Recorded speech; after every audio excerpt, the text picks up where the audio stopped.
Ang title ko sa storyline, Ganito Kami Noon.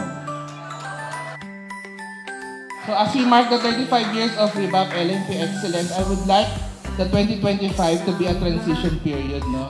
A period not of out with the old and in with the new, but more of integration rather than separation, no? Where old wisdom and new innovations complement and enhance each other. So blending the wisdom of the past with the possibilities of future. It is your undertaking to execute provisions of the chapter bylaws, all resolutions, and policy decisions of the board. Ito ang Pasko ng pag-asa. Pagmamahal ang siyang umaga. Sa puso ng bawat Pilipino, lahat tayo'y magkakapit-bisig dito. Salamat sa liwanag ng iyong pagmamahal.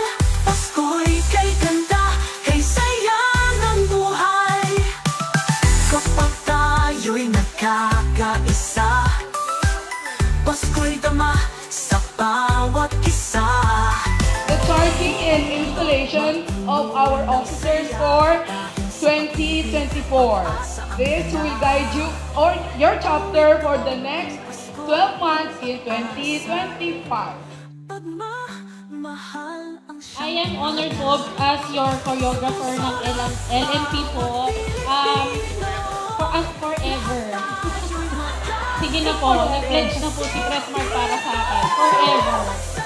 Then, ganito kami noon, in the succeeding Board of Trustees, consistently made improvements on existing operations and policies. I have only 3 parting words, particularly to the incoming board. Think out of the box